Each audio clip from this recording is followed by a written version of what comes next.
أعوذ بالله من الشيطان الرجيم بسم الله الرحمن الرحيم رب اشرح لي صدري ويسر لي أمري واحلل عقدة من لساني يفقهوا قولي واجعل لي وزيرا من أهلي يا رب زدني علما يا رب زدني علما يا رب زدني علما السلام علیکم ورحمۃ اللہ وبرکاتہ۔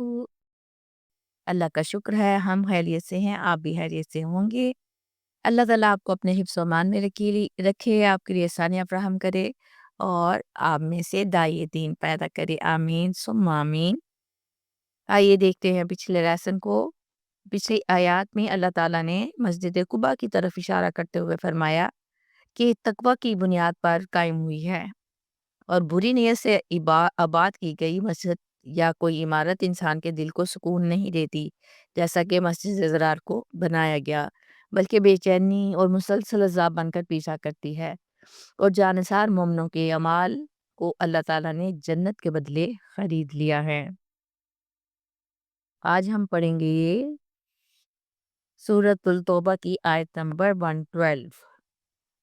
التائبون العابدون، وہ مومن جو توبہ کرنے والے ہیں، عبادت کرنے والے ہیں۔ الحامدون السائحون، شکر کرنے والے، حمد کرنے والے یعنی روزہ رکھنے والے یا بے تعلق رہنے والے۔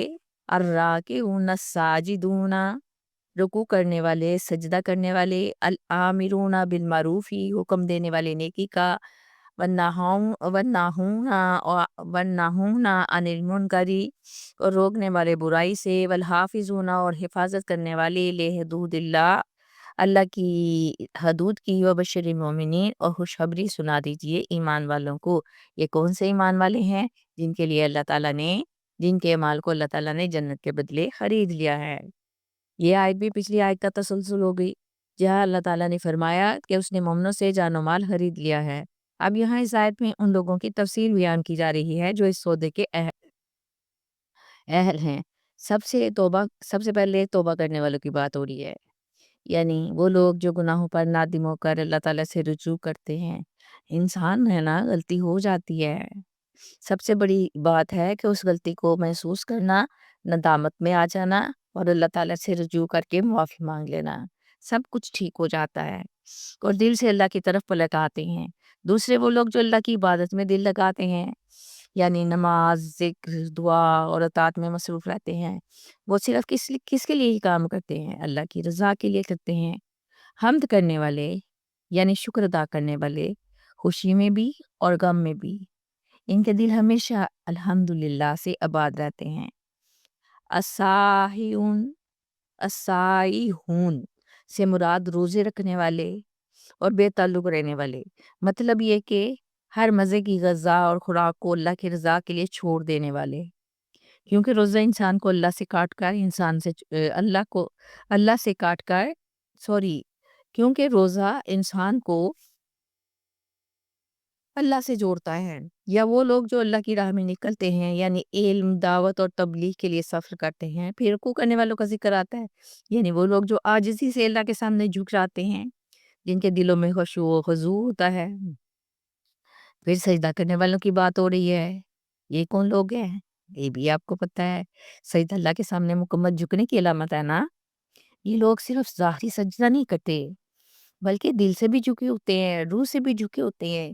یہ وہ لوگ ہیں جو نیکی کا حکم دیتے ہیں اور برائی کے اعمال سے روکتے ہیں، اور وہ لوگ جو اللہ کے مقرر کردہ احکام، حدود اور شریعت کی پابندی کرتے ہیں، نہ حلال کو حرام کرتے ہیں نہ حرام کو حلال کرتے ہیں۔ اللہ تعالیٰ فرماتے ہیں کہ ان اعمال کرنے والوں کو خوشخبری دو۔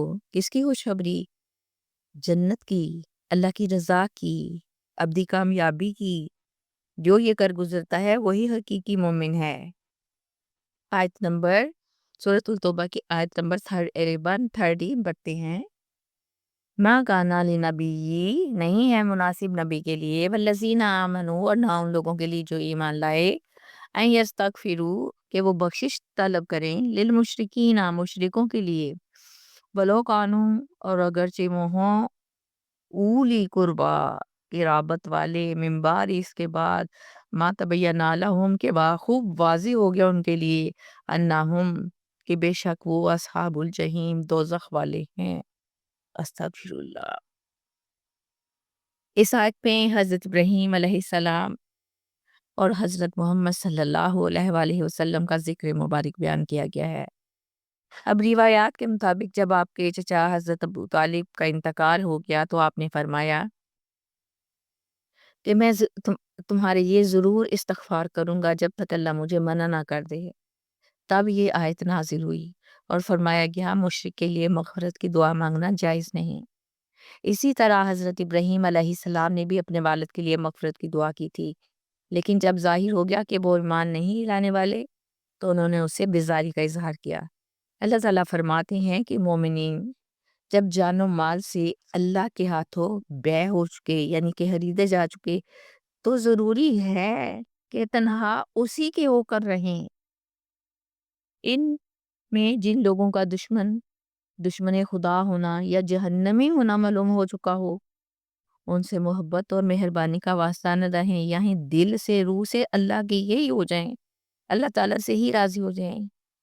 اب یہ خواہ دشمن کون ہو سکتے ہیں؟ خواہ یہ دشمنان خدا ان کے والدین ہوں، چچا تایا ہوں، خاص بھائی بند ہی کیوں نہ ہو۔ سمجھ رہے ہیں نا میری بات کو آپ؟ جو خدا کا باغی اور دوست ہے وہ ان کا دوست کیسے ہو سکتا ہے؟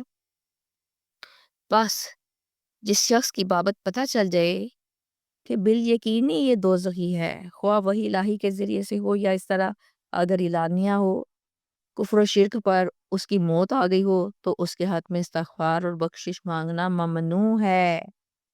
بعض روایات میں ہے کہ یہ آیت حضرت صلی اللہ علیہ وآلہ وسلم کی والدہ ماجدہ کے بارے میں نازل ہوئی، اور بعض کا خیال ہے کہ صرف حضرت ابو طالب کے حق میں اتری، اور بعض مومنین کا خیال ہے کہ ان کے والدین جو کہ مر چکے ہیں وہ ان کے لیے استغفار کریں۔ اس آیت میں ان کو منع کیا گیا۔ بہرحال بات یہ ہے کہ جن لوگوں کا خاتمہ کفر و شرک پر معلوم ہو جائے استغفار جائز نہیں، لیکن رسول پاک کے والدین کے بارے میں علماء اسلام کا خیال ہے کہ ان نازک معاملات کے بارے میں ہم اپنی زبان بند رکھیں۔ حقیقت حال تو خدا ہی جانتا ہے نا، وہ ہر معاملہ اپنی حکمت کے مطابق کر لیں گے۔ سورۃ التوبہ کی آیت نمبر 114 پڑھتے ہیں، وما کا نستغفار اور نہ تھا بخشش طلب کرنا ابراہیم لیابی ابراہیم کا اپنے والد کے لیے الا موعدات مگر ایک وعدے کی وجہ سے وعداہا ایاہو اس نے کیا تھا وہ اس باب سے فلما تبین لہ پھر جب واضح ہو گیا ابراہیم کے لیے انہو کہ بے شک وہ عدو اللہ دشمن ہے اللہ کا تبرأ من تو وہ بے تعلق ہو گیا اس سے۔ ان ابراہیم بے شک ابراہیم یقیناً لأواہ حلیم بہت نرم دل اور بہت بردبار تھے۔ یہ آیت بھی مسلسل ایک ہی ٹاپک آ رہا ہے، ذرا دھیان سے سمجھنے والا ہے۔ اس آیت میں وضاحت کی گئی ہے کہ حضرت ابراہیم علیہ السلام کا استغفار کرنا غلط نیت سے نہ تھا، بلکہ انہوں نے پہلے سے وعدہ کیا تھا کہ وہ اس کے لیے دعا کریں گے، اور جب یہ بات واضح ہو گئی کہ وہ اللہ کا دشمن اور مشرک ہے تو حضرت ابراہیم علیہ السلام نے اسے برات ظاہر کر دی، یعنی پیچھے ہٹ گئے اس بات سے۔ جب حضرت ابراہیم علیہ السلام کے والد نے قبول اسلام سے اعراض کیا اور آپ کو قتل کی دھمکیاں دینے لگا تو آپ نے فرمایا کہ میں اللہ سے تیرے لیے استغفار کروں گا۔ وہ صرف یہ چاہتے تھے کہ اللہ تعالیٰ اس کو توفیق دے دے کہ مشرک کی حالت سے نکل کر روش اسلام میں آ جائے اور اسلام قبول کر لے، جو اس کی خطاؤں کے معاف ہونے کا سبب بن جائے۔ حضرت ابراہیم علیہ السلام کے استغفار کو قرآن میں پڑھ کر بعض صحابہ کے دلوں میں یہ خیال آیا کہ ہم بھی اپنے مشرک والدین کے حق میں استغفار کریں۔ اس کے جواب میں اللہ تعالیٰ نے یوں فرمایا کہ ابراہیم علیہ السلام نے ایک وعدے کی بنا پر صرف اس وقت تک کے لیے اپنے باپ کے لیے استغفار کیا جب تک یہ واضح نہیں ہو گیا کہ اسے کفر و شرک اور خدا کی دشمنی پر مرنا ہے، کیونکہ مرنے سے پہلے احتمال تھا کہ توبہ کر کے مسلمان ہو جائے اور بخشا جائے، لیکن دیکھا کہ وہ دشمنی سے باز نہیں آنے والا تھا تو ابراہیم بالکل بیزار ہو گئے تھے اور دعا ترک کر دی تھی، تو آپ نے خیر خواہی کا ہاتھ ان سے ہٹا لیا۔ اس حادثے کو حضرت ابراہیم علیہ السلام نے صبر سے برداشت کیا۔ حدیث میں ہے کہ محشر کے روز حضرت ابراہیم علیہ السلام اللہ تعالیٰ سے عرض کریں گے کہ خدا بندہ تیرا وعدہ ہے کہ تو رسوا نہ کرے گا، مگر اس سے زیادہ کیا رسوائی ہوگی کہ آج میرا باپ سب کے سامنے دوزخ میں پھینکا جائے گا۔ تو اس وقت ان کے باپ کی صورت مسخ ہو جائے گی اور فرشتے گھسیٹ کر جہنم میں لے جائیں گے۔ شاید یہ اس وجہ سے ہو کہ لوگ اسے پہچان نہ سکیں، کیونکہ رسوائی کا دارمدار تو شناخت پر ہے نا۔ جب شناخت نہ رہے گی تو کیا چیز دوزخ میں پھینکی گئی پھر کسی کو پتہ نہیں چلے گا، اور پھر بیٹے کی رسوائی کا بھی کچھ مطلب نہیں رہے گا۔ آپ کو میری باتیں سمجھ میں آ جاتی ہیں نا؟ رسپانس لازمی دیا کریں بیٹا، لائک کر دیا کریں، شیئر کر دیا کریں۔ یہ صدقہ جاریہ ہے، آج اگر چلی گئی تو کل کو کچھ نہیں ہوگا ہمارے پیچھے۔